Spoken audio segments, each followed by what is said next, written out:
नमस्कार, स्वागत आहे तुमचं या कार्यक्रमात ज्याचं नाव आहे हॅलो डॉक्टर. मी तुमचा सूत्रसंचालक डॉक्टर आदित्य पुरुषोत्तम इंदानी. प्रेक्षको, आज आपण अतिशय महत्त्वाच्या आणि रंजक अशा विषयावर चर्चा करणार आहोत. डोळ्यांचे आरोग्य आपल्या संपूर्ण शरीराच्या आरोग्यासाठी अतिशय महत्त्वाचे असते.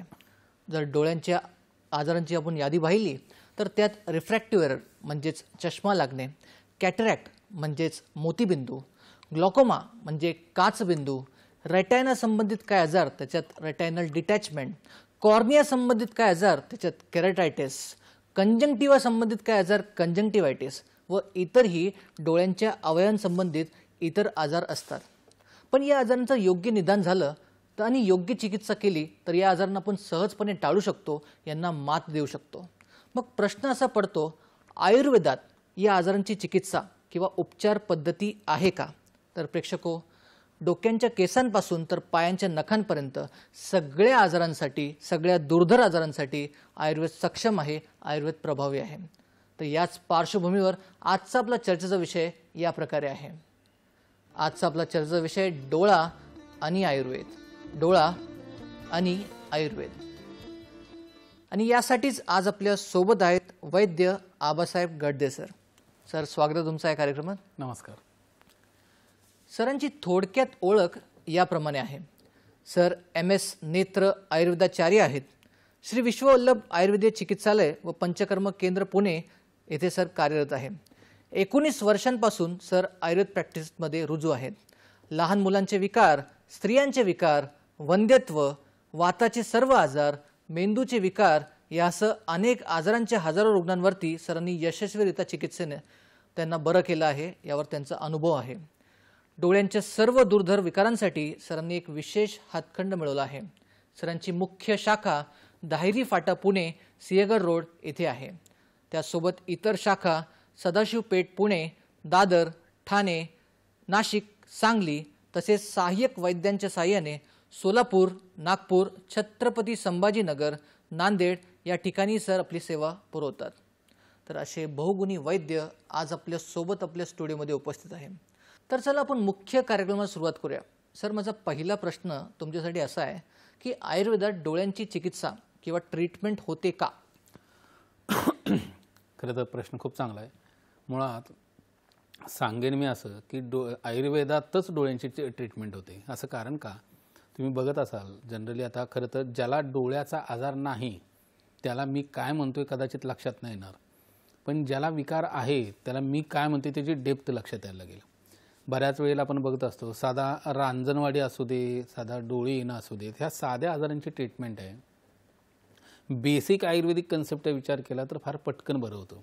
लोकांचा किंवा कॉमन पर्सनचा आता असा खूप मोठा गैरसमज आहे की आयुर्वेद म्हणजे मूळव्याध आणि मुतखडा. आता तुम्हाला बघत असाल तर त्वचा विकार रोगतज्ञ आयुर्वेदात बसलेले आहेत. त्वचा विकाराची ट्रीटमेंट जी आयुर्वेदात केली जाते ती कोणत्याही शास्त्रात एवढी प्रगल्भ आणि मोठी चिकित्सा नाही. काही त्वचा विकारांच्या बाबतीत तुम्ही बघत असाल ते फ्रिक्वेंटली होतात आणि वारंवार त्याची औषधं काही इंटरव्हलनं सततची घ्यावी लागत असतात.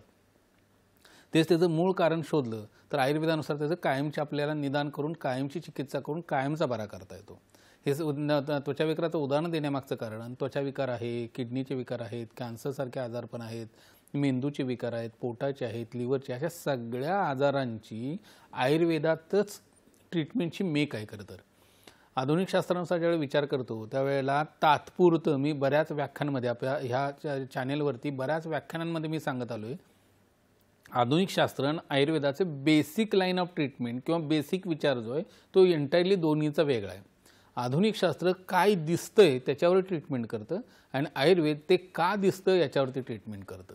मग हे डोळ्याच्या बाबतीत कसं काय विचार करता येऊ शकतो? म्हणजे डोळा लाल होणं असेल, जसं तुम्ही आता वर्णन केराटायटिस या आजाराचं वर्णन केलं किंवा केराटोकोनस नावाच्या आजाराचं वर्णन केलं किंवा पडद्याचे विकार, कोणताही विकार असो, काही डोळ्यांचे विकार किरकोळ स्वरूपातले, डोळे लाल होणं आहे, डोळ्याचं दुखणं आहे, डोळ्यातनं पाणी येणं आहे, अशी इमिजिएट येणारे किंवा ॲक्यूट कंडिशनमधले विकार सोडता मोठ्या क्रोनिक आजारांची, मी फार जबाबदारीनं सांगतोय, मोठ्या जुनाट विकारांची, डोळ्याच्या मोठ्या जुनाट विकारांची आधुनिक शास्त्रात म्हणावी तशी चिकित्सा वर्णित केलेली नाही. म्हणजे ट्रीटमेंट होते पण तो विकार बरा होईल याची खात्री नाही. म्हणजे डायबिटिक रेटिनोपॅथी घ्या, हायपरटेन्सिव्ह रेटिनोपॅथी घ्या, किंवा पडद्याला कोणते डायबिटीस नाही, हायपरटेन्शन नाही, पण पडद्याला वारंवार सूज येते, डोळ्यातील रक्तस्राव घ्या, ऑप्टिक न्यूरायटिस म्हणजे नसांना येणारे सूज घ्या आणि त्याचं पर्यवसन ती नसा सुकणं म्हणजे ऑप्टिक ॲट्रोपी असू दे. हे सोडलं की जे म्हणजे अनुवंशिकतेने येणारे विकार आहेत, रातांधळेपणा घ्या, अशा विकारांची ट्रीटमेंट जगात आधुनिक शास्त्रानुसार वर्णन केलेली नाही किंवा जी केलेली आहे, म्हणजे डायबिटिक रेटिनोपॅथिक ट्रीटमेंट आहे, हायपरटेन्सिव्ह रेटिनोपॅथिक ट्रीटमेंट आहे, रेटिनल इडिमा जी ट्रीटमेंट आहे ही तात्पुरत्या स्वरूपात आहे. म्हणजे कोणताही आयुर्वेदात सोडला तर आयुर्वेदातला तज्ज्ञ सोडला तर कोणत्याही शास्त्रातला तज्ज्ञ तुम्हाला ह्या विकारांची खात्रीशीर उपचार आहेत अशी खात्री देऊ शकत नाही. याचं कारण का? कारण जे दिसते त्याच्यावर ट्रीटमेंट केली जाते. आता परत येऊयात आपण, हे आयुर्वेदाची ट्रीटमेंट आहे का? तर नक्की आहे. कारण ह्याचं कारण असं, मूळ आजाराचं वर्णन केलेलं असतं आणि त्या अनुरूप येणारे उपद्रव असतात. म्हणजे बऱ्याचदा असं होतं की डायबिटीस म्हटलं की मधुमेह, जे आपण नाव बोलीभाषेत म्हणतो, तो आयुर्वेदानुसार प्रमेह नावाचा विकार आहे. त्याचे वेगवेगळे प्रकार आहेत. त्यातला एक प्रकार जो मधुमेह जो बरा नाही होत त्याला जपावं लागतं. बाकी जे प्रकार आहेत म्हणजे कफाचे 10 प्रकार आहेत, पित्ताचे 6 प्रकार आहेत, ह्याची खूप चांगल्या पद्धतीने ट्रीटमेंट केली जाते. कोणताही विकार शरीरात एका कालावधीपेक्षा जास्त राहिला, त्याच्याकडे दुर्लक्ष केलं गेलं तर शरीरावरती त्याचे दुष्परिणाम आपल्याला दिसायला लागतात. म्हणजे उदाहरण घ्या, मोठ्या आजारांचंच कशाला घ्यायला पाहिजे, आपण मलावस्तंभाचा जरी विचार करायला लागलो, म्हणजे पोट साफ होत नाही, हे साधं लक्षण आपण पकडूयात की वर्षानुवर्ष पोट साफ होत नाही. सुरुवातीला ज्यावेळेला पोट साफ होत नाही त्यावेळेला शरीर सिम्पटम तुम्हाला गॅसेस दाखवायला लागतं. वर्ष, 2 वर्ष, 3 वर्ष गॅसेस सिम्पटम झाल्यानंतर मग गॅसेस नंतर मग चेस्ट पेन दाखवायला लागतं, म्हणजे छातीत दुखायला लागतं. बऱ्याच वेळेला अशा रुग्णांची तपासणी केल्यानंतर आपल्याला हृदरोगासारखी लक्षणं दिसत असताना, हार्ट अटॅकसारखी लक्षणं दिसत असताना हृदयाशी संबंधित काहीच नसतं, तपासणीत येत नाही. मग अशा वेळेला आपण नीट विचार केला किंवा आयुर्वेदिक वैद्यांकडे आलं आणि त्या व्यक्तीचं मलावस्तंभ हे निदान करून औषध दिली गेली, बस्ती नावाची ट्रीटमेंट आहे ती केली गेली, तर त्यांचा मलावस्तंभ बरा व्हायला लागतो, त्यांचे गॅसेस कमी व्हायला लागतात आणि मग छातीतलं दुखणं आपसूक कमी यायला लागतं. ह्याचं निदान काय झालं? मग मलावस्तंभ. हे सांगायचा मुद्दा, जर प्रमेहातला कोणता प्रकार आहे, तो किती वर्ष आहे, त्याचं निदान झालं तर डायबिटिक रेटिनोपॅथीसारख्या आजारांची खूप चांगल्या पद्धतीने ट्रीटमेंट करता येते. बऱ्याच आता डायबिटीजचे पेशंट आपल्याला जे सापडतात त्यातली म्हणजे आयुर्वेदानुसार प्रमेय किती आहे ही साशंकच आहे, साशंकताच असते. म्हणजे बऱ्याचदा प्रभूत अविल मूत्रता म्हणजे प्रमेय सांगून ठेवलं आहे. हे लक्षण घेऊन येताना लोक दिसतच नाहीत. वय वर्ष 35-40चं आता काय फॅड आलंय, एक वयाच्या सर्टन स्टेज नंतर म्हणजे 35 नंतर एक दरवर्षी तपासण्या करून घ्यायचं फॅड आलंय. तपासण्या करणं न करणं हा वादाचा मुद्दा, तो करावा का नाही ह्याच्यावर मी बोलत नाही, पण बऱ्याचदा कोणतंही लक्षण नाही, कोणताही त्रास नाही आणि मग कुठेतर रक्तशर्करा थोड्या प्रमाणात वाढल्या, मूत्रशर्करा थोड्या प्रमाणात वाढलेली आहे, बीपी 120चा 130 किंवा 140 झाला आहे आणि 40 वय आणि 140 आणि 130 बीपी नाही चालणार आहे बाबा, असं भयंकर डोक्यात घेऊन लगेच आधुनिक शास्त्राची औषधं घाबरून चालू केली जातात. मुळात जर बीपी शूट खूप मोठ्या प्रमाणात होते, म्हणजे 140 आहे, कधी 160 आहे, फ्लक्च्युएशन खूप बीपीमध्ये आहे आणि ते सततचं आहे. शुगर, रक्तशर्करा किंवा मूत्रशर्करा वाढलेली आहे आणि ती सततची हाय रेंजमध्ये राहत असेल तर मग त्याचं निदान करणं. मग ती रक्तशर्करा का वाढली, मूत्रशर्करा का वाढली, काही लिव्हरचा त्रास आहे, पोटाचा त्रास आहे का, काय मोठे आजार होऊन गेलेत. म्हणजे बऱ्याचदा गोवर, कांजण्या, टायफॉइड, कावीळ, मलेरिया, निमोनिया, डेंग्यू हे आजारपण होऊन गेली, त्याचा परिणाम लिव्हरवरती आला, त्या विकारांच्या विषाचा परिणाम रक्तावरती आला, तरीही तात्पुरत्या स्वरूपात रक्तशर्करा आणि मूत्रशर्करा आपल्या शरीरात वाढलेली दिसते. हे निदान फार महत्त्वाचं आहे आणि हे जर यावेळी आपण करायला लागू त्यावेळेला मूळ आजाराचं निदान व्हायला लागतं. म्हणून आधुनिक शास्त्रानुसार ह्या आजारांची ट्रीटमेंट का होत नाही आणि आयुर्वेदानुसार का होते, तर ह्याचं कारण असं आहे, जर डायबिटिक रेटिनोपॅथी आहे तर त्याचं निदान डायबिटीस आहे, आपण रक्तशर्करा आणि मूत्रशर्कऱ्याची औषधं वर्षानुवर्ष घेतोय, डायबिटीजची ट्रीटमेंट आधुनिक शास्त्राची वर्षानुवर्ष घेतोय आणि सगळ्या व्हॅल्यूज विदिन लिमिट आहेत. सगळ्या व्हॅल्यूज नॉर्मल असताना सुद्धा जर एखाद्याला डायबेटिक रेटिनोपॅथी बसत असेल तर मग विचार करण्यासारखी गोष्ट आहे. मग तिथं निदान महत्त्वाचं असतं आणि अशा वेळेला त्याचं निदान आयुर्वेदाशिवाय कोणत्याही शास्त्रात होत नाही. कारण असं, जसं मी प्रमेयाचे प्रकार तुम्हाला 20 सांगितले की 10 कफाचे, 6 पित्ताचे आणि 4 वाताचे, तसं बऱ्याचदा स्टेज शुगर म्हणून प्रकार असतो. क्रोनिक मलास्तंभाची संप्राप्ती असेल तरी काही लोकांना आपल्या रक्त शर्करा आणि मूत्र शर्करासारखी लक्षणं दिसत असतात. ताणतणावाचा परिणाम ही तुम्हाला रक्त शर्करावरती दिसत असतो. लिव्हरशी संबंधित मोठे आजारपण असतील तरी होतं. काही लोकांना लहानपणापासून कावीळ किंवा टायफॉइड फ्रिक्वेंटली झालेला असतो, तरी अशा लोकांना आपल्याला मधुमेह डायग्नोज झालेला दिसत असतो. तर नेमकं काय आहे ते निदान करून त्याची जर चिकित्सा केली गेली, जर टायफॉइडची चिकित्सा केली गेली तर टायफॉइड नंतर वारंवार 2-3 वेळा टायफॉइड झालाय किंवा ताप येऊन गेला आणि त्यानंतर जर शुगर झाली असेल तर त्या तापाची किंवा त्या टायफॉइडची ट्रीटमेंट केली गेली तर मग ती वाढलेली रक्त शर्करा आणि मूत्र शर्करा कमी होते आणि मग जाऊन त्यातून उत्पन्न जी डायबेटिक रेटिनोपॅथी बसली ती आपल्याला कमी करता येते. सांगायचा मुद्दा, सगळ्या डोळ्यांच्या आजाराचं निदान आयुर्वेदिक पद्धतीनं केलं तर त्याच्यासारखी ट्रीटमेंट, सुंदर ट्रीटमेंट कोणत्याही शास्त्रात नाही. आता उदाहरणच द्यायचं झालं तर रातांद्रेपणा नावाचा विकार आहे. आधुनिक शास्त्रानुसार त्याला रेटिनायटिस पिगमेंटोजा ह्या आजाराच्या नावाखाली ते रातांद्रेपणा हे लक्षण दिसतं. आधुनिक शास्त्रानुसार रेटिनायटिस पिगमेंटोजा जगात कुठेही जातो बरा होत नाही. आयुर्वेदात वेगवेगळ्या पद्धतीनं रेटिनायटिस पिगमेंटोजेचेच पेशंट वेगवेगळ्या 4 वेगवेगळ्या आजारांमध्ये त्याला डिवाइड केलं जातं. त्याला कफविदग्ध दृष्टी म्हटलं जातं, त्याला नकुलांध म्हटलं जातं. अशी वेगवेगळी आजारपण आहेत ज्याच्यात आपल्याला त्याचं विभाजन केलं जातं. त्यातले काही प्रकार असाध्य आहेत आणि काही प्रकार साध्य आहेत. साध्य विकारांमध्ये जर तो येत असेल तर रातांद्रेपणाचे आपल्याला काही पेशंट बरे करता येतात, कारण शास्त्रा सांगितले कफविदग्ध दृष्टी म्हणजे नक्तांध्य हे साध्य आहे. मग आता तो साध्य प्रकारात कोणता, तर बऱ्याच वेळेला जिरलेली सर्दी असेल तरी रातांधळेपणा येतो. काही लोकांना मेंदूशी संबंधित आजारपण असतात, अशा पेशंटमध्ये सुद्धा रातांधळेपणाची लक्षणं दिसतात. काहींना विषबाधासारखी लक्षणं आहेत, अशा पेशंटमध्ये सुद्धा रातांधळेपणा दिसत असतो. जर ह्याचं निदान करता आलं, ह्याचं मूळ कारण शोधता आलं आणि ते शोधण्याची पद्धत, ती निदानाची पद्धत आयुर्वेदात आहे आणि त्या पद्धतीने जर आजाराचं निदान केलं गेलं तर आपल्याला डोळ्यांच्या सगळ्या आजारांवरती ट्रीटमेंट करणं शक्य आहे आणि ती फक्त आयुर्वेदातच शक्य आहे. म्हणून आयुर्वेदानुसार आपल्याला डोळ्यांची ट्रीटमेंट इतर कोणत्याही शास्त्रापेक्षा चांगल्या पद्धतीने नक्की करता येऊ शकते. नक्कीच, म्हणजे तुम्ही खूप सुंदर प्रकारे आम्हाला सांगितलं की आपण जेव्हा आयुर्वेदात विचार करतो तो होलिस्टिक विचार करतो. सगळंच अवयव, सगळेच दोष धास्तू मल बघून आपण डोळ्यांचा विचार करतो. तर हे खूप सुंदर गोष्ट आहे आयुर्वेदासंबंधित. सर, माझा दुसरा प्रश्न असा आहे की पालेभाज्या खाल्ल्याने दृष्टी वाढते का, हे आपण नेहमी ऐकतो, हे कितपत खरं आहे? खरं तर हा खूप मोठा गैरसमज आहे. पालेभाज्या खाव्यात की ना खाव्यात, तर पालेभाजी ही खाल्लीच गेली पाहिजे. पालेभाजी खाऊ नये असा म्हणजे दुराग्रह किंवा हट्टा असा आयुर्वेद करत नाही. म्हणजे आयुर्वेदात अगदी मांसाहार सुद्धा सांगून ठेवलं आहे. जर कुणी म्हणत असेल आयुर्वेदानुसार मांसाहार निषिद्ध आहे तर तसं नाही. तसं असतं तर आयुर्वेदात मांसाचे गुण म्हणजे अगदी बकऱ्यापासून बाकीच्या सगळ्या प्राण्यांच्या मांसाचं वर्णन, प्रत्येक मांसाचं गुणांचं वर्णन आयुर्वेदात आहे. म्हणून मी दरवेळी गमतीने म्हणत असतो की आहारशास्त्राबद्दल, पथ्याबद्दल आयुर्वेदाशिवाय कुणी बोलूच नाही, आयुर्वेदिक तज्ज्ञाशिवाय. कारण त्या आयुर्वेदात प्रत्येक गोष्टीचा, अहो कोणत्या दिशेने येणाऱ्या वाऱ्यांचे गुण काय इतकं डीप लिहून ठेवले हो. नदीच्या पाण्याचे गुण काय, तलावाच्या पाण्याचे गुण काय, समुद्राच्या पाण्याचे गुण काय, ह्या प्रत्येक गोष्टीचं गुणवर्णन आयुर्वेदात आहे. तसंच अन्न पदार्थांचं आहे. म्हणजे कुठले पदार्थ कशासोबत खावेत, कुठले पदार्थ कधी खावेत, कुठले पदार्थ कधी वर्ज्य करावेत, कोणत्या पद्धतीने खावेत, इतकं सविस्तर वर्णन आयुर्वेदात आहे. मग आयुर्वेदात काय सांगितले पालेभाज्यांबद्दल? पालेभाजी ही अचक्षुष्य आहे.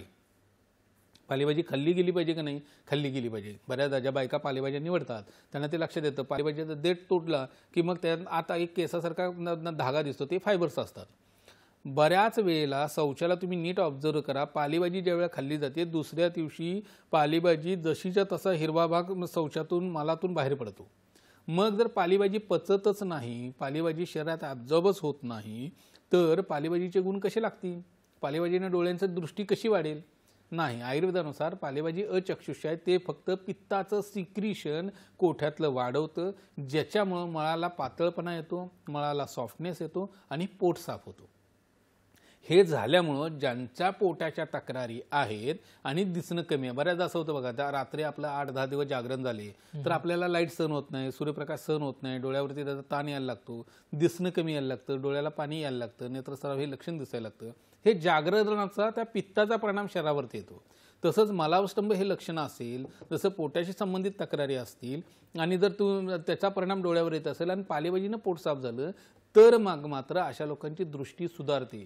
ती पालेभाजीमुळं डोळ्याचं बळ वाढून दृष्टी सुधारलेलं नाही, तो मळाचा संचय कोठ्यात झालाय, ज्याचा परिणाम डोळ्यावरती दृष्टी कमी होणं आहे, दिसणं कमी होणं आहे. फक्त पालेभाजीनं मळ बाहेर पडल्यामुळं तुमचं दिसणं वाढले, पालेभाजी काही खाल्ल्यामुळं दृष्टीची ताकद वाढलेली नाही.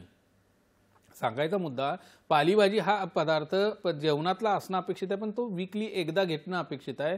याचं कारण का, आठवड्याभर तुम्ही वेगवेगळ्या वेळेला खाल्लेलं असतं, विचित्र पदार्थ घेतलेले असतात, नको असलेले पदार्थ खाल्लेले असतात, भूक नसताना खाल्ले गेलेलं असतं. ह्या सगळ्या गोष्टी आहेत ज्याचा परिणाम काही पाचित अपाचित भाग कोठ्यात पडून राहिलेला असतो. जो आठवड्यातनं एकदा पालेभाजी घेतल्या तर तो पोट साफ होतं आणि ते आरोग्यासाठी चांगलं आहे. पण ज्यांना डोळ्यांचे विकार आहे, म्हणजे डायबेटिक रेटिनोपॅथी आहे, हायपरटेन्सिव्ह रेटिनोपॅथी आहे, कोठ्याच्या कोणत्या मोठ्या आजारामुळे रक्तात उष्णता वाढून डोळ्यात रक्तस्राव झालेला आहे, ऑप्टिक नर्वला सूज आली म्हणजे ऑप्टिक नेरायटिस बसलेला आहे, केराटोकोनस सारखा विकार आहे किंवा युएटिस सारखा विकार आहे किंवा टीबी सारखे विकार, डोळ्यांचा टीबी सारखे विकार आहे, ज्याला डोळ्याला लाल व्हायला लागला किंवा ठळकतोय, पाणी येते, अशी सिम्पटम आहेत. अशामध्ये जर पालेभाजीचं सेवन केलं गेलं तर मग ह्या आजारांची तीव्रता वाढते आणि त्याचं गामित्व किंवा त्याचं परिवसन अंधत्वापर्यंत येतं. त्यामुळे पालेभाजीनं रक्त वाढतं की नाही, पालेभाजीनं दृष्टी वाढते की नाही हा भागच नाही. पालेभाजीनं फक्त आणि फक्त पोट साफ होतं आणि त्याचा उद्देश तेवढाच आहे. त्यामुळे वीकली एकदा घ्यायला पालेभाजी हरकत नाही. पण डोळ्याच्या मोठ्या विकाराच्या रुग्णांनी मात्र पालेभाजी टाळली पाहिजे. मग आता कोणत्या पालेभाज्या किंवा बाकी काय खाल्लं तर चालेल? शेवग्याचा पाला आहे, हादग्याचा पाला आहे, जेवंती नावाची वनस्पती आहे, पुनर्नवा नावाची वनस्पती आहे, शतावरीचा पाला आहे, एरंडाचा पाला आहे. ह्या पालेभाज्या समजून पालेभाज्यासारख्या करून जर खाल्ल्या गेल्या तर त्या पोटाला तर फायदा देतीलच, पण त्या डोळ्याचं बळ वाढवणार आहे. तर जर डोळ्याच्या विकारांच्या पेशंटना पालेभाजी खायची इच्छाच असेल तर ह्या पालेभाज्यांसारख्या करून जर तुम्ही आठवड्यातनं 2दा खायला लागलात, एकदा खायला लागलात तर दृष्टीचं बळ तर वाढेलच, डोळ्यांची ताकद तर वाढेलच आणि त्याचा परिणाम कोठ्यावरती चांगल्या पद्धतीने घेता येईल. त्यामुळे पालेभाज्या नक्की खाव्यात, पण मी सांगतोय त्या पद्धतीनं, अन्यथा पालेभाज्या वर्ज्य केलेल्या जास्त चांगल्या. नक्कीच, म्हणजे ते योग्य आहे की अयोग्य आहे हा प्रश्न आहेच, पण ते कधी खावे हे जास्त महत्त्वाचं आहे. तर सरांसोबत ही चर्चा आपण असंच पुढे नेणार आहोत, पण सध्या वेळ झाली एक छोट्याशा विश्रांतीची. तेव्हा कुठेही जाऊ नका, पाहत राहा तुमचा आवडता कार्यक्रम हॅलो डॉक्टर. डोळा आणि आयुर्वेद श्री विश्ववल्लभ आयुर्वेदीय चिकित्सालय व पंचकर्म केंद्र. पत्ता धायरी फाटा, सिंहगड रोड, पुणे. शाखा पुणे, मुंबई, ठाणे, नाशिक, सांगली, छत्रपती संभाजीनगर, नांदेड, सोलापूर, नागपूर. संपर्क 9881719392 तसेच 9822526199 आणि 8007466161. Website www.vishwavallabhayurved.com.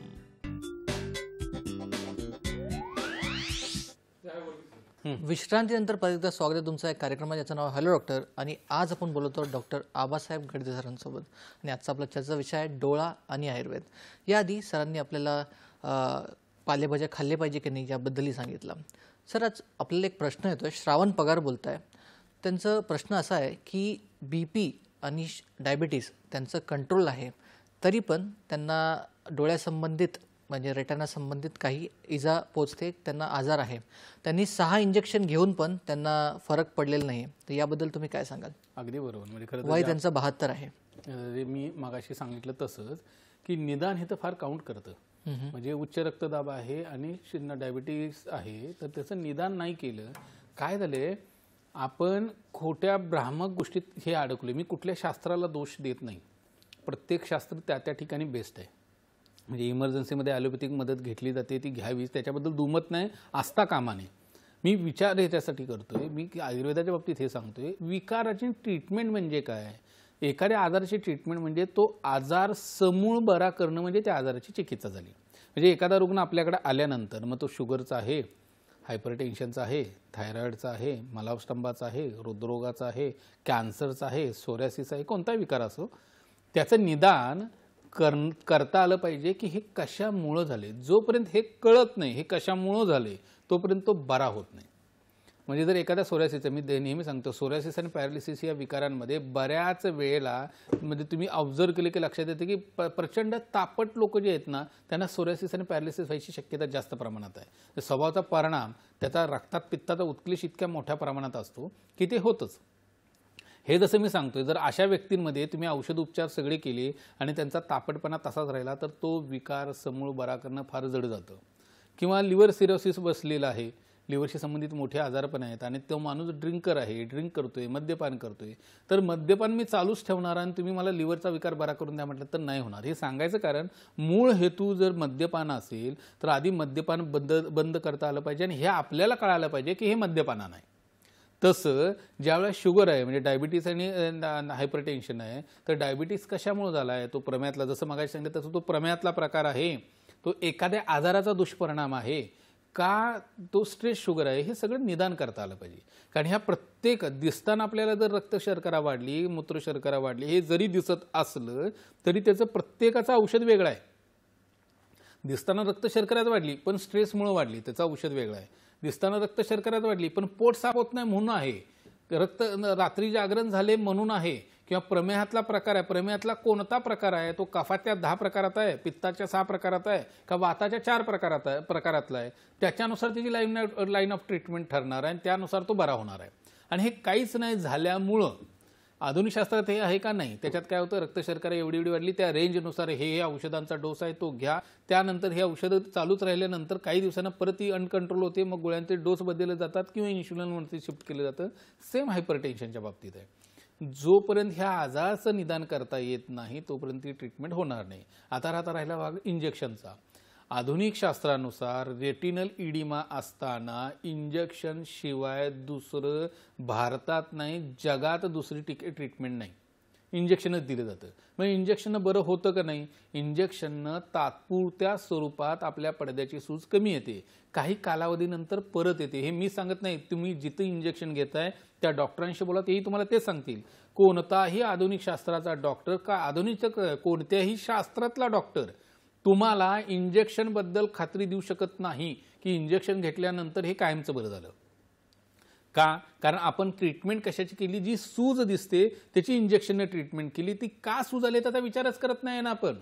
मग त्यावेळेला जर तुमचं निदान, जर लिव्हर आहे त्यावेळेला जर मलास्तंभ आहे, हे निदान करून जर ट्रीटमेंट केली तर जी मूळ आजारामुळे येणारी सूज आहे ती आपल्याला कायमस्वरूपी घालवता येऊ शकते. फक्त त्याचं निदान होणं फार महत्त्वाचं आहे. त्यामुळे आपल्याला एकदा ते मूळ निदान करता आलं, नाडी बघून, केस टेकिंग करून, आपल्याला प्रकृती काय आहे, त्यानुसार कोणती औषधं चालणार आहेत काय, या सगळ्या सारासार विचार करून निदान करून ट्रीटमेंट केली गेली, फ्रिक्वेंटली येणारी जी सूज आहे ते आपल्याला थांबवता येते. वारंवार येणाऱ्या सूजेमुळे तो पडद्यावरती परिणाम करतो, तो कमी करता येतो. आता खरं तर हे घरच्या घरी सांगण्यासारखा विकार नाही. आपल्या कोणत्याही सेंटरला त्यांनी दाखवायला आले तर मग सगळे आपल्याला तपासणी करून आपल्याला त्यांना चांगल्या पद्धतीने औषधं देता येऊ शकतील. खरं तर हे बरोबर आहे की आपण रिपोर्ट्सला नाही तर पेशंटला ट्रीटमेंट देतो अगदी. आणि ते सर्वात महत्त्वाचं आहे. सर, माझा पुढचा प्रश्न असा आहे की काजळ हे डोळ्यात घालावे की नाही, याबद्दल काय सांगाल? खरं तर हा फार चांगला प्रश्न आहे. मुळात काय, काजळाचे दुष्परिणाम आहेत हे म्हटले की लोकांना घाबराय होतं.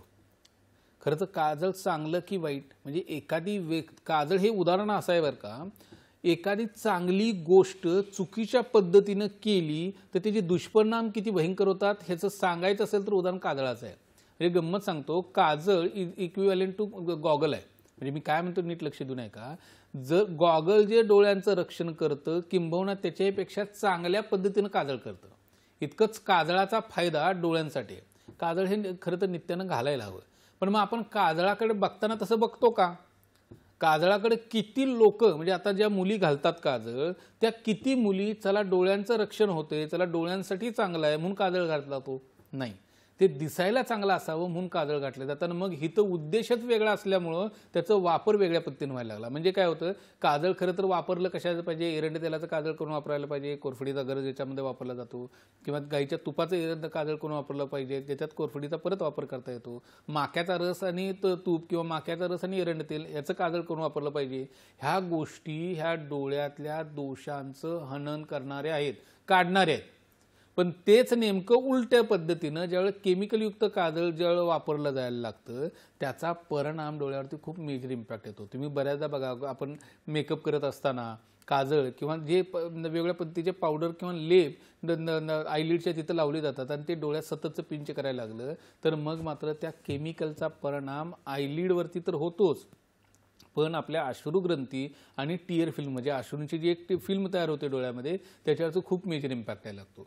कोणत्याही चुकीच्या गोष्टीचा सतत म्हणजे फॉर एक्झाम्पल घ्या, शौचाला सततचं कुंथावं लागत असेल किंवा एकदा तुम्हाला सवय लागली आणि तुम्ही वारंवार कुंथायला लागला तर मोठ्या आतड्यावरती इतका मेजर परिणाम येतो, आतडी एवढी विषविषित व्हायला लागतात की मग तुमचं पोट कुंथल्याशिवाय साफच होत नाही.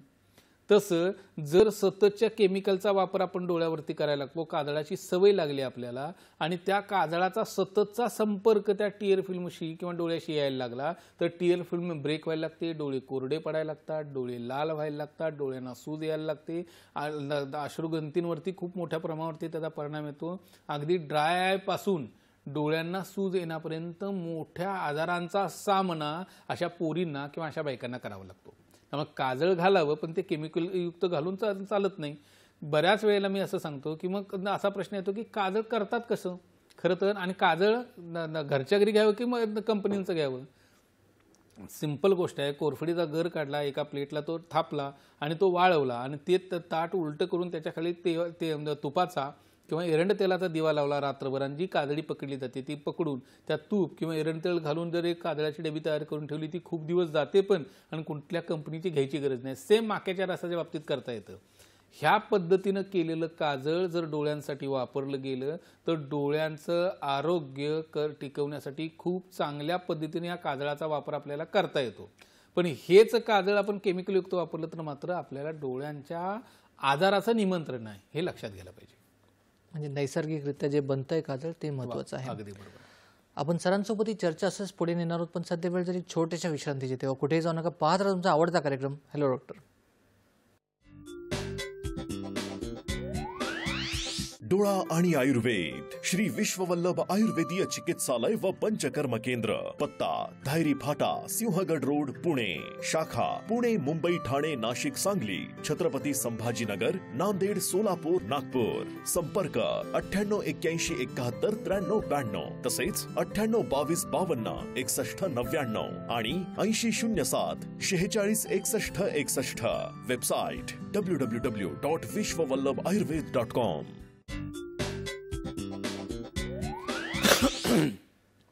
विश्रांतीनंतर परत एकदा स्वागत आहे तुमचं आहे कार्यक्रमात ज्याचं नाव हॅलो डॉक्टर. आणि आज आपण बोलतो डॉक्टर आबासाहेब गडदे सरांसोबत आणि आजचा आपला चर्चेचा विषय आहे डोळा आणि आयुर्वेद. प्रेक्षको, आपल्याला मेलवरती एक सुंदर असं पत्र आलेलं आहे. पत्र पाठवणाऱ्या व्यक्तीचं नाव संगीता विलास चव्हाण. यांची सुंदर अशी कविता आहे. ती कविता मी पहिल्यांदा तुम्हाला वाचून दाखवतो. येतो आरोग्यासाठी हॅलो डॉक्टर धावून, ऐकावा एकदम कान देऊन.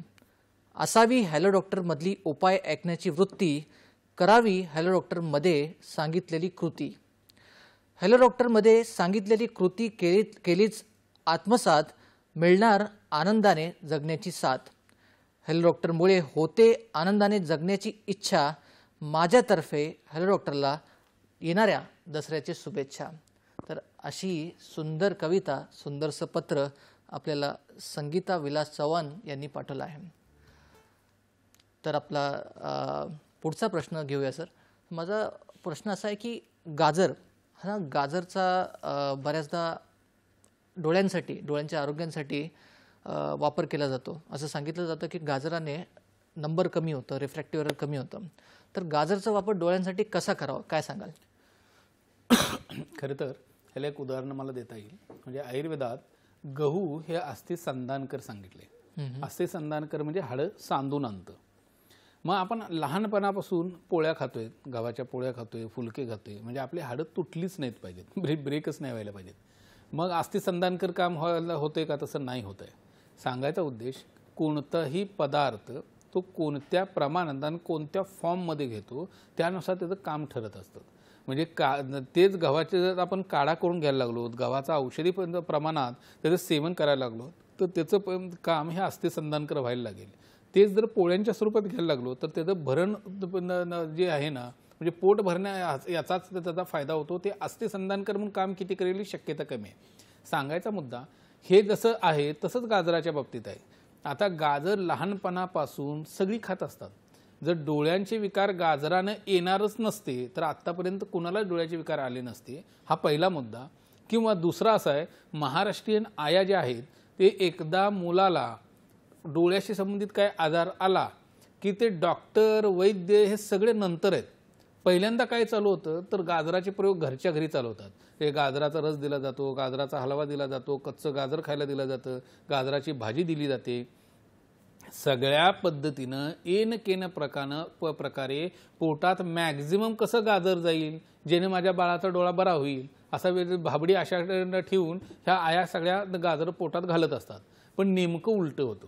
ज्या वेळेला ह्या गाजराचा अतिरेक केला जातो त्यावेळेला ज्या लहान मुलाला जर नंबर असेल, म्हणजे फॉर एक्झाम्पल एखादा कृमीचा पेशंट आहे आणि त्याला तुम्ही कच्चं गाजर खाऊ घालत असाल, किंवा एखादा सर्दीचा पेशंट आहे आणि त्याला नंबर लागला असेल आणि त्याला जर कच्चं गाजर खाऊ घालत असाल तर त्याची सर्दी वाढते, त्याचं दिसणंही कमी होतं, त्याचा नंबरही वाढतो. सेम कृमींच्या बाबतीत आहे.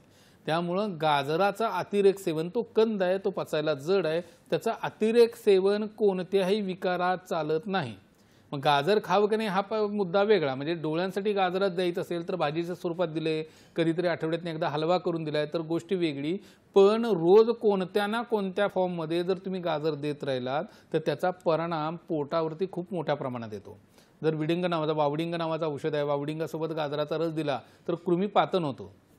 म्हणजे ज्या वेळेला कृमी आहेत, जंत आहेत आणि त्याच्यामुळे सर्दी आणि मग नंबर आला लागलेला आहे, किंवा जंत आहेत आणि त्याच्यामुळे तिरडेपणा आलेला आहे, जंत आहेत आणि डोळ्यावरती त्याचा परिणाम होऊन दिसणं कमी झालेलं आहे, अशा केसेसमध्ये वावडिंगासोबत गाजराचा रस 1 चमचाभर दिला, 1 वावडिंग आणि गाजराचा रस, तर जंती कमी व्हायला मदत होतात, कोठ्यावरही त्याचा परिणाम चांगला येतो आणि दृष्टीसाठी त्याचा फायदा येतो. पण हे वैद्यांच्या सल्ल्यानं करणं अपेक्षित आहे. तुम्ही निदान रुग्णाच्या आयाने किंवा रुग्णाच्या घरच्या लोकांनी करून त्यांचं त्यांनी निदान करून गाजराचा अतिरेक वापर करता कामा नये. ते कोठ्यावरती आणि पर्यायानं डोळ्यावरती तितकंच घातक परिणाम करतं. घातक ह्या अर्थी म्हणतोय अतिरेक सेवनामुळे. तुम्ही आठवड्यातनं एकदा तुम्ही देत असाल तर मग मात्र त्याचा त्रासदायक होणार नाही. पण आपण अतिरेक करतो गाजराचाच काय, कोणत्याही गोष्टीत एखादी गोष्ट चांगली म्हटली जसं पालेभाजीच्या बाबतीत आहे तसं गाजराच्या बाबतीत आहे. अतिरेक सेवन करायला लागलात तर मात्र ते डोळ्याला त्रासदायक आहे. ते अतिरेक सेवन हे निषिद्ध आहे. नक्कीच कुठल्याही गोष्टीचा अतिरेक हे निषिद्धच असलं पाहिजे. सर, आपल्याला एक फोन येतोय. विठ्ठल पाटील बोलतायत कोल्हापूरवरून. विठ्ठलजी, तुमचा प्रश्न विचारा.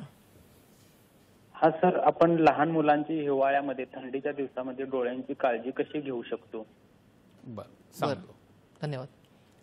लहान मुलांमध्ये डोळ्यांची काळजी घ्यायची असेल तर खरं तर इतका सुंदर प्रश्न आहे. म्हणजे लहान मुलांचा विषय घेऊन ज्यावेळी मी बसत नाही तरी एवढा सुंदर प्रश्न विचारला जात नाही. खरंच लहान मुलांच्या डोळ्यांची वेगळी काही काळजी घ्यायला पाहिजे का, इथंपासून सुरुवात आहे. घ्यावी की नाही, नक्की घ्यावी. म्हणजे काजळ जसं मी सांगितलं, अगदी लहानपणापासून तुम्ही जन्माला आलेल्या बाळापासून मी सांगतो. आपण म्हणजे कोल्हापूरचे आहेत ते, सांगली कोल्हापूर साईडला म्हणजे आपण अंधार खोली म्हणून एक बाळंतिणीची केलेली असते बघा. म्हणजे मोठी घरं असतील, खोल्या जास्त असतील तर बाळंतिणीची एक वेगळी खोली असते. त्यात अगदी दिवाही लावलेला नसतो, म्हणजे लाईटचा बल्बही नसतो, त्यात दिवा लावलेला असतो साधा. म्हणजे त्या अंधाऱ्या खोलीत पहिले 1.5-2 महिने 3 महिने तर ते बाईला बाहेर काढत नाही. बाहेर आली तर सोन्यासारखी अशी पिवळी धमक दिसत असते बाळंतीण. पण त्या 3 महिन्यात तिचे जी दिनचर्या असते त्याच्यात आई आणि बाळाला नित्यानं आंघोळीनंतर काजळ घातलं जातं. त्यामुळे जसं मी मगाशी काजळाचं वर्णन केलं तसे लहान मुलं असतील जन्मानंतरची तर त्यांचं लहान मुलांना आईसोबत काजळ घालणं, जसं मी मगाशी सांगितलं, हे सगळ्यात उत्तम डोळ्याची काळजी घेण्याचा प्रकार आहे. त्यानंतर कोणते प्रकार आहेत, जसं आता तुम्ही बघितलं असाल की लहान मुलांना काही बालरोग तज्ज्ञ अगदी 5व्या-6व्या महिन्यापासून फळांचा ज्यूस आणि ह्या गोष्टी चालू करतात. ते करता कामा नये.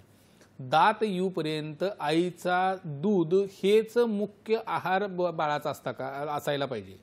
जोपर्यंत दात येत नाहीत तोपर्यंत समजावं की बाळाच्या आतड्यांमध्ये आईचं दूध याच्या व्यतिरिक्त कोणताही पदार्थ पचायची क्षमता नाही.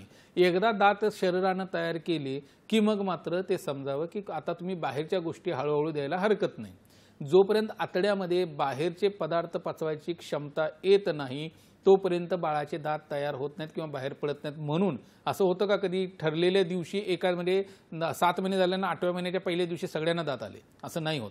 प्रत्येकाचा कालावधी डिफर आहे कारण त्या आतड्याच्या क्षमतेवरती. त्यामुळे एकदा दात यायला लागले की मग तुम्ही हळूहळू देऊ शकता.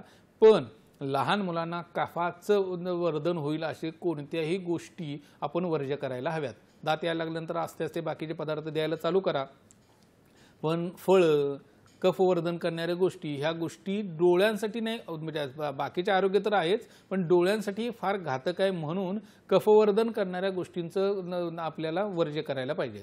त्यानंतर सॉस आहे, पिझ्झा आहे, बर्गर आहे, बिस्किट आहे, टोस्ट आहे. काही आया मला सांगतात, अहो चॉकलेट दिल्याशिवाय माझ्या बाळाला चालतच नाही, किंवा बिस्किटाशिवाय त्याचं खाणंच होत नाही, म्हणजे बिस्किट दिवसातून एकदा तरी द्यायलाच लागतं, कारण त्याच्याशिवाय तो म्हणजे जेवतच नाही किंवा तो बाकी काही खातच नाही. बिस्किट, चॉकलेट पोटातनं बाळ शिकून आलेलं नाही. ज्या वेळात जन्माला आल्यानंतर तुम्ही त्याला द्यायला चालू केले म्हणून त्याला ती सवय लागली. तुम्ही जशी सवय लागली तशी सवय सोडवू शकता. त्यामुळे ह्या गोष्टी बंद व्हायला पाहिजेत. ह्या गोष्टी जेवढ्या द्यायला चालू करू तेवढा त्याचा परिणाम कोठ्यावरती आणि डोळ्यावरती यायला लागतो. आता हे झाल्या बेसिक गोष्टी. ज्यांना हेरिडिटी, जनरली काय होतं, डोळ्यांचे विकार आयुर्वेदानुसार हेरिडिटी जे विकार आहेत ते कुणाकडून काय येणार हे ठरलेलं आहे. आईकडून काय, म्हणजे सॉफ्ट ऑर्गन जे आहेत, मृदू अवयव जे आहेत, मेंदू, डोळा, लिव्हर, जीभ, आतडी, हे जे सॉफ्ट ऑर्गन आहेत ते आईकडून बाळाकडे येतात. आणि हार्ड ऑर्गन जे आहेत, म्हणजे नख, दात, केस, हाडं ह्या संबंधित आजारपण असतील तर पुरुषाकडून, वडिलांकडून बाळांकडे येतं. जर आईला मोठा नंबर असेल, आईकडे डोळ्यांची मोठी आजारपण असेल, तर त्या बाळांना ते येणं तितकंच म्हणजे शक्यता जास्त असते. तर प्रिव्हेन्शन म्हणून जसं मी काजळ सांगतो तसं घ्यायला लावायला चालू केलं, पोटातले म्हणजे जसे बेकरी प्रोडक्ट आहेत, फर्मेंटेड गोष्टी आहेत, कफवर्धक आहार आहे, तो बंद करायला ठेवला, तर ह्या मुलांना ते येणं कमी व्हायला लागतं किंवा शक्यता कमी येते. बाहेरच्या गोष्टी वर्ज्य करायला पाहिजेत.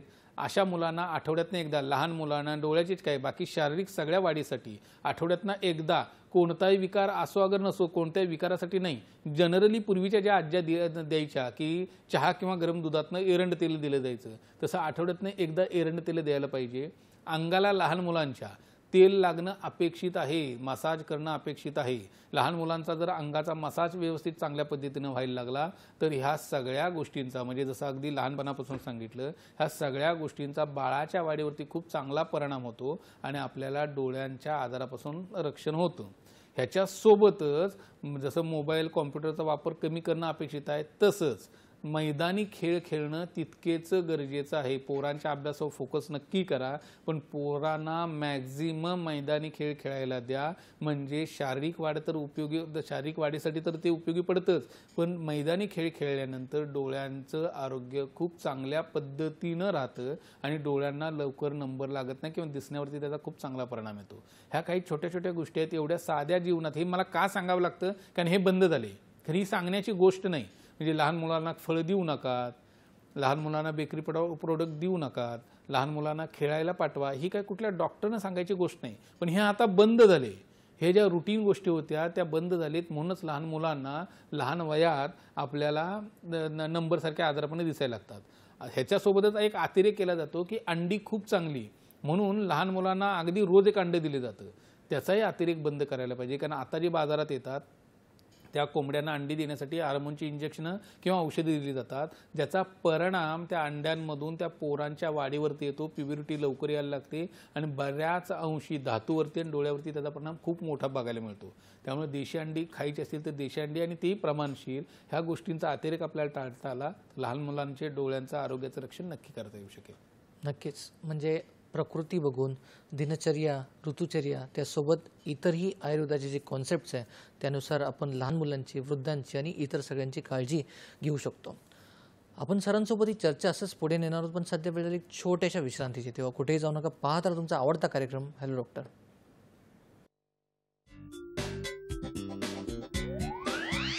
डोळा आणि आयुर्वेद श्री विश्ववल्लभ आयुर्वेदीय चिकित्सालय व पंचकर्म केंद्र. पत्ता धायरी फाटा, सिंहगड रोड, पुणे. शाखा पुणे, मुंबई, ठाणे, नाशिक, सांगली, छत्रपती संभाजीनगर, नांदेड, सोलापूर, नागपूर. संपर्क 9881719392 तसेच 9822526199 आणि 8007466161. Website www.vishwavallabhayurved.com.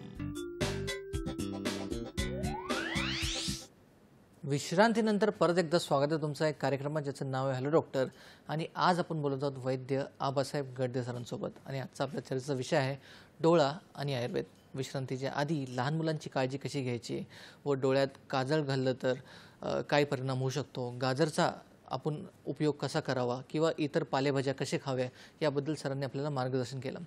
सर, माझा पुढचा प्रश्न असा आहे की सूर्यदर्शनाचा डोळ्यांवरती काय परिणाम होतो, म्हणजे त्याची गरज पडते का? खरं तर मुळात सूर्यदर्शन करावं की नाही इथपासून बेसिक प्रश्न सुरू होतो. ग्रंथकारांनी आयुर्वेदात असं सांगून ठेवले की सूर्याकडे बघू नये, ना उगवत्या सूर्याकडे बघू नये ना मावळत्या सूर्याकडे बघू नये. सूर्यदर्शन हे निषिद्ध आहे, ते डोळे घालवतं किंवा डोळ्यावरती त्याचे दुष्परिणाम खूप आहेत. पण जर उगवता म्हणजे तांबडं फुटणे ही जी गोष्ट आहे ना, त्यावेळेला जर डोळे बंद करून जर सूर्याकडे बघितलं आणि मग व्यायामातले काही प्रकार सांगून ठेवले ते जर केले गेले तर मग डोळ्यांच्या आरोग्यासाठी थोडा फायदा होऊ शकतो. पण डोळे उघडे ठेवून सूर्याकडे बघता येत नाही.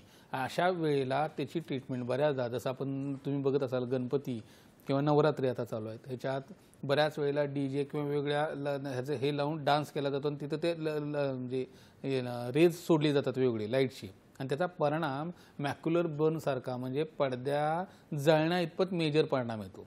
जर त्या लाईटचा इतका परिणाम पडदा जळण्या इतपत येत असेल तर ते तर सूर्यकिरण आहेत.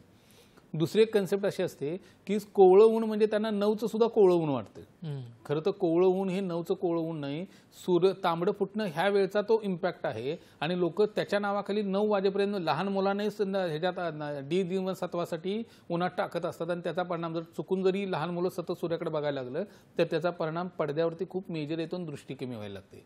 त्यामुळे सूर्यदर्शन ही अतिशय चुकीची गोष्ट आहे. सूर्यदर्शनानं कोणताही फायदा, डोळे उघडे ठेवून सूर्याकडे बघण्यानं कोणताही फायदा होत नाही. उलट त्यानं पडद्याचे विकार मागे लागतात आणि जे कोणत्याही औषधानं बरे होत नाहीत.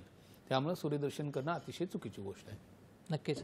तर त्यासोबत एक प्रश्न असा येतो की सततची जर आपण आधुनिक औषधं वापरली तर त्याचा परिणाम डोळ्यांवरती काय होतो? जसं फॉर एक्झाम्पल, खरं तर खूप चांगला प्रश्न ह्या अर्थी म्हणतोय, कारण आता झाले काय, मी बऱ्याच व्याख्यानांमध्ये असं सांगत असतो की शिक्षणानं अर्धवटपणा वाढलाय. म्हणजे नेमकं काय होतं, जो एखादा आड्याने व्यक्ती असेल, एखादा आजार झाला तर तो घाबरतो कोणतंही औषध घ्यायला. 2 गोष्टी आहेत, एक टोकाचं, एक तर तो डॉक्टरकडे जात नाही किंवा घ्यायचं असेल औषध तर डॉक्टरशिवाय घेत नाही, स्वतः उद्योग काही करत नाहीत. पण शिक्षणामुळे होतं काय, आपल्याला बऱ्याच आता तापाचं औषध बाजारातलं माहिती आहे, सर्दी खोकल्याची औषधं बाजारातली माहिती आहेत, अँटी ॲलर्जिक बऱ्यापैकी माहिती आहेत, आणि गुगल गुरु आहेच आपल्याला. त्यामुळे आपण काही झालं तर गुगलवर बघतो, नाहीतर कुठल्या तर मेडिकलवाल्याला विचारतो ना औषधं घेऊन येतो.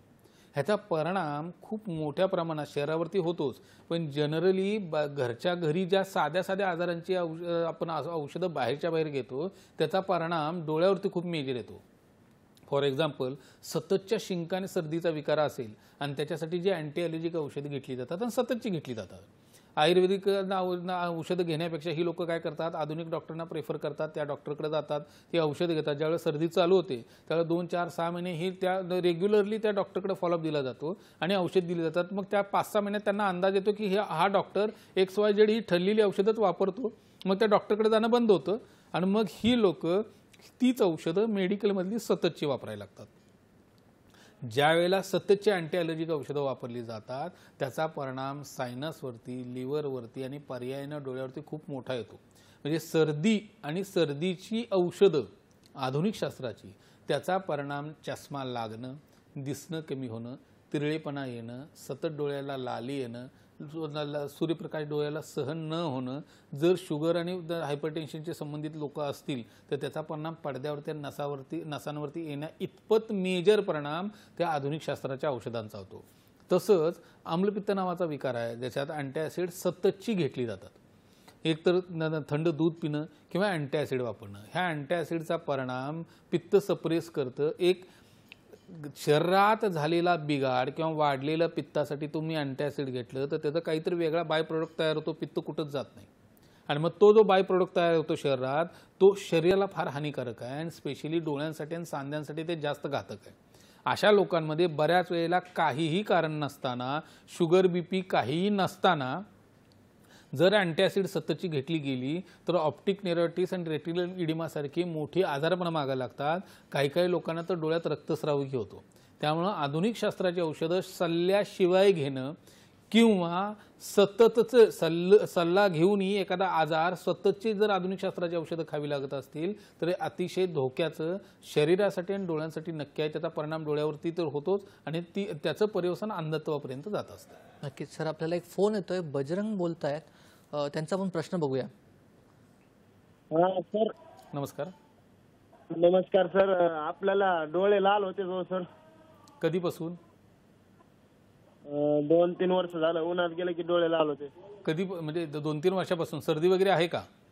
नाही, सर्दी नाही, काय नाही. बर. आणि पित्ताचे काय त्रास? जळजळ, मळमळ? जळजळ नाही, मळमळ नाही, काय नाही. पोट साफ होतोय? नाही. पोट साफ होत नाही. बर. आणि फक्त डोळेच लाल होत आहेत, दुखतायत का? हा, दुखत नाहीत, काय नाही. उन्हात गेलं की डोळे लाल होते. बर, सांगतो. धन्यवाद. काय हे जे आहे हे रक्तातल्या पित्ताशी संबंधित लक्षणे दिसतात. बऱ्याच वेळा उन्हात गेले की हे पित्त ऑलरेडी रक्तात असतं. त्यामुळे जे काही लोकांना बघा सनस्ट्रोक येतो किंवा पित्तामुळे म्हणजे सूर्यप्रकाशात गेल्यावर अंगाला खाज येते, त्वचा विकार होतात, तसा तो डोळ्याचा प्रकार आहे. ह्याच्यात सगळ्यात महत्त्वाचं पोट साफ व्हायला पाहिजे. तर ह्या व्यक्तीनं दोन्ही जेवल्यानंतर 15 ते 20 काळे बियांचे मनुके चघळून खाणं, रात्री झोपताना अर्धा कप गरम दुधात 2 चमचे एरंड तेल टाकून घेणं, तिसरं कोथिंबिरीचा रस काढायचा आणि त्याच्या डोळ्यावरती पट्ट्या ठेवायच्या. हे जर करायला लागले तर आस्ते आस्ते रक्तातली उष्णता कमी व्हायला लागते, डोळ्यातली उष्णता कमी व्हायला लागते आणि त्यांचे डोळे कमी व्हायला लागते, म्हणजे लाल आहे ते कमी व्हायला लागतील. ह्याच्यासोबत सकाळी रिकामीपोटी 1 चमचा गुलकंद आणि पाव चमचे धने पावडर असं घेतलं तर रक्तातली उष्णता कमी होते. यानं तीव्रता कमी होईल. पण जर या गोष्टी करून सुद्धा पूर्ण गेलं नाही तर मात्र नाडी दाखवून मूळ आजाराचं निदान करून ट्रीटमेंट करणं गरजेचं आहे. तर ह्या सततचे जे डोळे लाल होतात ते आपल्याला कायमस्वरूपी घालवता येऊ शकतील. नक्कीच सर. आपल्याला अजून एक प्रश्न आला, ते मेलवर आहे. विकास पाटील बोलताय की त्यांना ड्राय आय सिंड्रोम आहे, तर त्याच्याबद्दल तुम्ही काय सांगाल?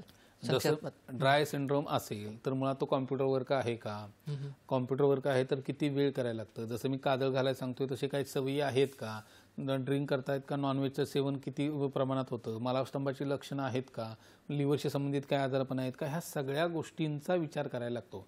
जसं कॉम्प्युटर वर्क करणारी जर एखाद्या ऑफिसमध्ये 100 लोक असेल तर 100च्या 100 लोकांना ड्राय बसत नाही. त्या ठराविक 10-20 लोकांना बसतो, कारण त्यांच्या लिव्हरमध्ये, पोटात, रक्तात काही ना काही पित्ताशी संबंधित उद्रेक असतो आणि मग होतो.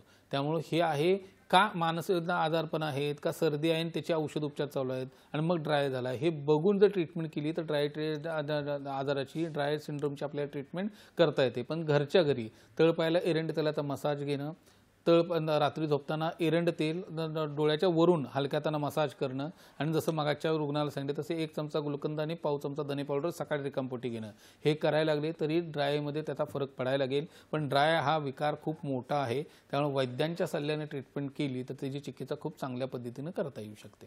सर, त्यासोबतच एक शेवटचा माझा प्रश्न आहे की गाजर, लसूण आणि धने यांचा डोळ्यांच्या आरोग्य टिकवण्यासाठी आपण काय करू शकतो? गाजराच्या बाबतीत तर आपलं मगाशी बोलणं झालं. लसूण आणि धन्याच्या बाबतीत खरं तर लसूण ही जी गोष्ट आहे ही जसं मगाशी रेटिनायटिस पिगमेंटोजा किंवा रातांधळेपणा जे सांगितले त्यासाठी खूप मोठी गोष्ट आहे. लसूण हे जनरली आयुर्वेदात वातविकारांसाठी वापरलं जातं.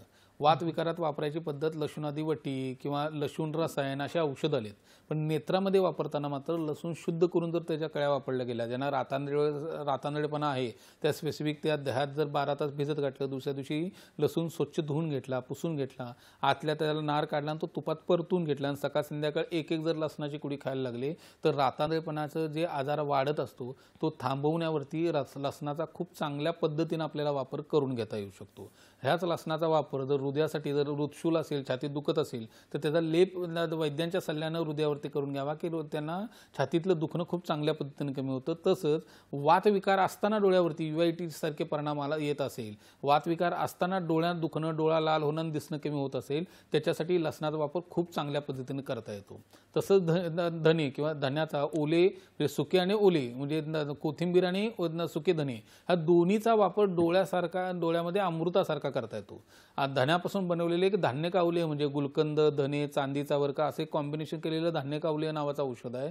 त्याचा वापर मेंदूतली उष्णता, डोळ्यातली उष्णता, लिव्हरमधली उष्णता ज्याचा परिणाम डोळ्यावरती येऊन डोळे लाल होणं आहेत जर सर्दी आहे आणि त्याचा परिणामस्वरूप डोळे लाल होत असतील, केराटिकोनस सारखा विकार आहे ज्याच्या मध्ये दिसणं कमी होते, डोळ्याला ठणक असेल त्याच्यासाठी असेल, किंवा कोणत्याही पद्धतीची उष्णता आहे जी शरीराला आणि डोळ्याला बाधा करत असेल आणि त्याचं दिसणं कमी करत असेल तर धान्य कावले त्याच्यासाठी वापरला जातो. तो पोटातही वापरता येतो आणि धन्याच्या रसाच्या पट्ट्याही डोळ्यावरती ठेवता येतात, जेणेकरून डोळ्याचं आरोग्य आपल्याला खूप चांगल्या पद्धतीनं जपता येऊ शकतं. नक्कीच. तर धन्यवाद सर, तुम्ही इथे आलात, आमचं एवढा चांगल्या प्रकारे मार्गदर्शन केलं. डोळा आणि आयुर्वेद याबद्दल आम्हाला पालेभाज्या खाऊ की नाही, गाजर कसा वापर करावा किंवा लसणाचा कसा वापर करावा व इतरही डोळ्यासंबंधित आजारांविषयी आपण चर्चा केली. लहान मुलांच्या विकारांबद्दल आपण चर्चा केली. तर त्यासाठी सर तुम्ही इथे आलात आणि आमचं एवढं चांगल्या प्रकारे मार्गदर्शन केलं, तर तुमचे खूप खूप आभार आणि धन्यवाद. नमस्कार, धन्यवाद. तर आपण सुरू ठेवू, पण सध्या वेळ झाली तुमचा निरोप घेण्याची. चर्चेतील माहिती तुमच्या दैनंदिन जीवनात नक्कीच उपयोगी पडेल आणि आरोग्याच्या दृष्टीने तुम्हाला याचा फायदा होईल ही अपेक्षा. तर प्रेक्षको, योग्य सल्ला द्या, योग्य सल्ला घ्या, स्वस्थ रहा, मस्त रहा. नमस्कार.